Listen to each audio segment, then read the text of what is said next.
Hello and welcome back to Newsline, brought to you by People's TV. In today's news commentary, we focus on two significant developments unfolding in Europe and the Middle East. Turning first to Europe, the United Kingdom, alongside several other countries, formally recognized Palestine as a sovereign state last year. Building on that decision, the UK proceeded on the 5th to inaugurate the Palestinian High Commission, effectively an embassy, in London.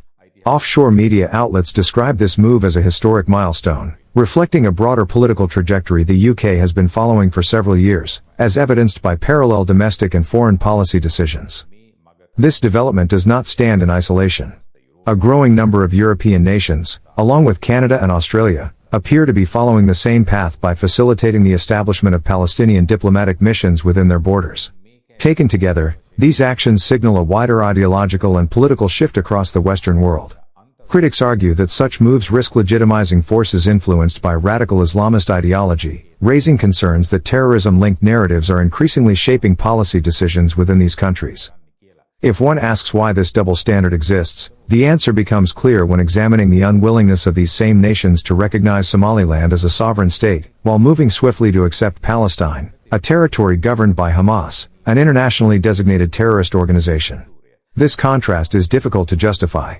Somaliland has maintained stability, functional governance, and relative peace for decades, yet remains ignored. Palestine, by contrast, is governed by Hamas, whose fighters and civilian collaborators were directly involved in the October 7th massacre. Even the State of Israel has stated unequivocally that recognizing a Hamas-ruled territory as a sovereign nation amounts to legitimizing and justifying the mass murder of civilians carried out jointly by Hamas terrorists and Palestinian civilians on October 7th. Notably, senior Hamas leaders themselves publicly claimed that Palestine's recent international recognition was a direct outcome of what they described as the successful October 7th attack. Within less than 3 years of that massacre, Europe and several other countries have effectively rewarded terrorism by extending diplomatic recognition to Palestine. This rapid shift sends a dangerous message to extremist groups worldwide: violence delivers political legitimacy. The opening of a Palestinian embassy in London should therefore not be viewed as an isolated event, but rather as the first step in a broader European trend that risks normalizing terrorism under the guise of diplomacy. Interestingly, as highlighted earlier, these same nations continue to refuse recognition to Somaliland as a sovereign state. A side-by-side comparison with Palestine reveals the scale of this inconsistency. Somaliland operates its own currency, while Palestine depends on the Israeli shekel. Somaliland issues its own passports and travel documents, whereas Palestinians do not hold internationally recognized passports and are instead given temporary travel permits. Somaliland is free from suicide bombings, knife attacks, vehicle ramming murders, and cross-border terrorist activity. Palestine, in contrast, is ruled by Hamas, a designated terrorist organization. From its territory, attacks against Israeli civilians are launched, weapons are manufactured, and cross-border atrocities are planned. Simultaneously, Hamas routinely violates the fundamental human rights of Palestinians living under its control. Despite meeting key criteria for statehood, including stable governance, defined territory, internal security, and long-standing institutional continuity, Somaliland remains unrecognized. Granting legitimacy to a Hamas-controlled territory while denying recognition to Somaliland exposes a stark double standard. This approach rewards violence and erodes the very principles of sovereignty, legality, and international norms that these nations claim to uphold. Hamas has not conducted elections for many years, in stark contrast to Somaliland, which maintains a functioning multi-party system and regularly holds democratic elections with a recognized opposition. In Gaza, Hamas does not permit opposition political parties to operate freely. Political dissent is effectively criminalized.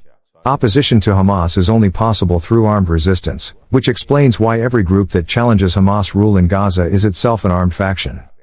There is no genuine space for democratic opposition in the territories known historically as Judea and Samaria, now politically and controversially referred to as the West Bank under the Palestinian Authority, or in the Gaza Strip under Hamas control. Political pluralism does not exist in practice in either territory. This is the very region the United Kingdom has chosen to recognize as a sovereign state, despite the absence of democratic governance, free elections, political freedoms, or basic conditions that define a legitimate and representative state under internationally accepted norms. Hamas leaders who reportedly took part in the inauguration claimed that the event reestablishes Palestinian freedom on UK soil. In one sense, they are correct. It symbolically entrenches Hamas-linked influence within the United Kingdom. What is being normalized is not freedom, but the ideological footprint of a terrorist movement operating under the cover of diplomacy. At the same time, Jewish communities across the UK and Europe are steadily diminishing, driven by rising insecurity and open hostility. A friend who recently visited England and returned to Sri Lanka told me, "What you are doing is right. I was in England a few weeks ago, and England is not England anymore. It feels like an Arab nation in Europe. Radical Islam has taken over." This perception, whether welcomed or dismissed by political elites, is increasingly echoed by ordinary observers. England is fast becoming a puppet state, with its political strings pulled by Qatar-backed influence networks and terrorism-fueled radical Islam. The nation has visibly succumbed to extremist pressure. Many politicians appear convinced that political survival now depends on appeasing radical Islamist blocs rather than defending democratic values, national identity, or public safety. This trajectory is both dangerous and deeply unsettling, as it offers a preview of a possible future not only for Europe, but eventually for the United States as well. Europe's cultural and civilizational identity is fading rapidly under the unchecked advance of political Islam. In the meantime, an incident that took place in Milan, Italy on the 5th further reinforces this broader assessment. Pro-Palestinian activists reportedly gathered at the airport and blocked Israeli citizens who were attempting to board an El Al commercial flight bound for Tel Aviv. As a result, passengers were prevented from entering the terminal, causing a delay of 1 to 2 hours. Targeting Jews at airports is increasingly becoming a pattern across Europe, despite airports being among the most sensitive and highly secured public spaces. Such actions pose a serious threat to the safety of Israeli travelers and all civilians present. Pro-Hamas activists, under the guise of protest, are engaging in behavior that endangers passengers, airline staff, and airport operations. History has repeatedly shown that airports and airliners have been primary targets for terrorist attacks, including hijackings and mass casualty operations. The lesson from Milan is deeply concerning. Airline and airport security standards that were significantly strengthened after 9/11 are now being relaxed or ignored in the face of political agitation. Airports are not protest zones. They are critical infrastructure facilities that demand strict and uncompromising security protocols. The State of Israel has rightly stated that the political leadership of these countries bears responsibility for allowing such dangerous situations to develop. This is no longer an isolated European problem. Similar trends are visible in the United States as well. Extremism is spreading globally at an alarming pace. The clear takeaway from these incidents is the urgent need for heightened vigilance, firm law enforcement, and an uncompromising stance against extremist intimidation in public and international transit spaces. It must be emphasized that this is not a condemnation of Muslims as a whole. Our criticism is directed specifically at terrorists and extremist actors motivated by radical Islamic ideology. The focus is on violent individuals and organizations who use religion as a cover for terrorism. However, any individual who identifies as Muslim and actively endorses or supports these terrorist acts bears moral and ethical responsibility and should be regarded in the same category as the extremists themselves. The distinction lies between ordinary adherents of Islam, who practice their faith peacefully, and those who exploit it to justify violence and undermine the safety of innocent people. Turning our attention to Iran, following 12 days of conflict with Israel, the country has once again witnessed a series of mysterious blasts. One of the incidents occurred at a large dairy production facility employing around 2,000 people. While detailed information remains scarce, several casualties have reportedly been hospitalized. This explosion represents a significant setback for Iran's economy, given the scale and importance of the facility. In a separate incident, another blast was reported near a gas station, adding to growing concerns over safety and security across the country. The recurrence of such unexplained explosions raises questions about potential internal sabotage, infrastructure vulnerabilities, or broader geopolitical tensions affecting Iran's stability. Regarding the ongoing protests in Iran, there are no signs of the situation abating. Some demonstrators have been observed carrying modern automatic weapons, offering a stark glimpse into how these protests may evolve if tensions escalate further. The unrest has placed the Iranian regime in an increasingly precarious position.